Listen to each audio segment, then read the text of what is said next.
शांति। आज हम लोग एक विशेष विषय पर बात करेंगे और वह विषय हम सबके लिए बहुत ही आवश्यक है, क्योंकि जीवन और हमारा स्वास्थ्य, हमारा पूरा परिवार, हमारा समाज इस पर निर्भर है कि हम कितनी अच्छी नींद सोते हैं। अगर हम अच्छी नींद सोते हैं, प्रसन्नता पूर्वक रहते हैं, तो उससे हमारे जीवन के अन्य काम भी बहुत अच्छे होते हैं। और भगवत गीता कहती, युक्त आहार विहारण युक्त स्वप्ना व बोधस्य। स्वप्न में सही ढंग से सोने, जागने और खाने पीने से ही हमारा जो जीवन है यह सफल होता है। इसलिए बहुत ही आवश्यक है कि हम अपनी नींद को अच्छी प्रकार लें और नींद की गुणवत्ता हमारी अच्छी हो, ताकि हमारा स्वास्थ्य अच्छा हो सके। इसी के संदर्भ में आज हम चर्चा करेंगे, तो हमारे साथ बने रहिए और इसके सारे टिप्स को फॉलो करिए। तो आप सोने जा रहे हैं तो परमात्मा को धन्यवाद दीजिए कि उसने आपको दिन दिया और जिसे आप अच्छे से व्यतीत कर सके, और सारी चिंताएं, सारा चीजें परमात्मा को छोड़ दीजिए। अगर आप आस्तिक नहीं हैं तो भी सारी चिंताओं को छोड़ करके नए दिन के तैयारी के लिए थोड़ा सा कल के लिए योजनाएं मन में रख करके और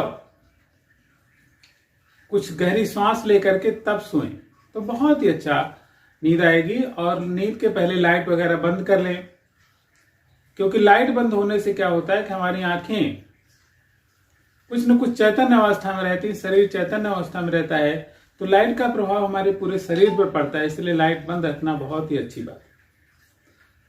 अब इसके बाद आप देखिए, कभी कभी हमको नींद नहीं आ रही है, तो उसके बहुत सारे कारण होते हैं। तो उसमें कुछ चीजों का हम विवेचन करेंगे जिसे सोने के पहले हमें नहीं करना है।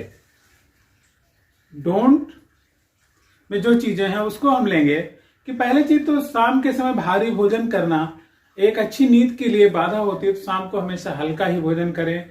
कमरे की सारी लाइटें बंद रखना भी बहुत अच्छा है। और कोई ऐसा काम ना करें जिससे आपका तनाव बढ़े, टेंशन जिसके आपके ऊपर आए। वो चाहे फिल्म देखना हो या किसी से लंबी बातें करना हो, ये सारी चीजें आप सोने के पहले ना करें।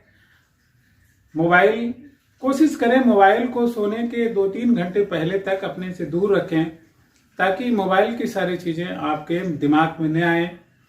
और दूसरी चीज होती है, चाय काफी जब हम पीते हैं तो कैफीन की जो मात्रा होती है वो हमारी नींद को बहुत बाधक करती है, तो इसको भी दूर रखें। कोशिश करें कि रात में आप चाय या काफी न लें।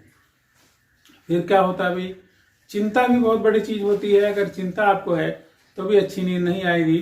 तो चिंता को हमने पहले कहा, परमात्मा को अर्पित कर दें। अगर आप नास्तिक हैं तो उसे मन से दूर हटा दें, क्योंकि जब बार बार ये चिंता हमारे शरीर पर रहती है तो बहुत ही नकारात्मक असर डालती है। तो इससे हमें दूर रखना है। और दोपहर में सोने से भी क्या होता है, दोपहर में सोने से भी नई अच्छी नींद आने में बाधा होती है। अगर आपको ज्यादा जरूरत नहीं है तो दोपहर में न सोएं तो अच्छा है। अगर आप विद्यार्थी हैं तो अपने को रिफ्रेश करने के लिए सो लेंगे तो दिन आपका रिफ्रेश रहेगा। इसके बाद अगर दोनों समय आप योग करते हैं, तो योग करने से कि हमारे शरीर में जो डोपामाइन का स्तर बहुत अच्छा रहता है और हमको एक भरपूर नींद में बहुत ही अच्छा मदद देता है।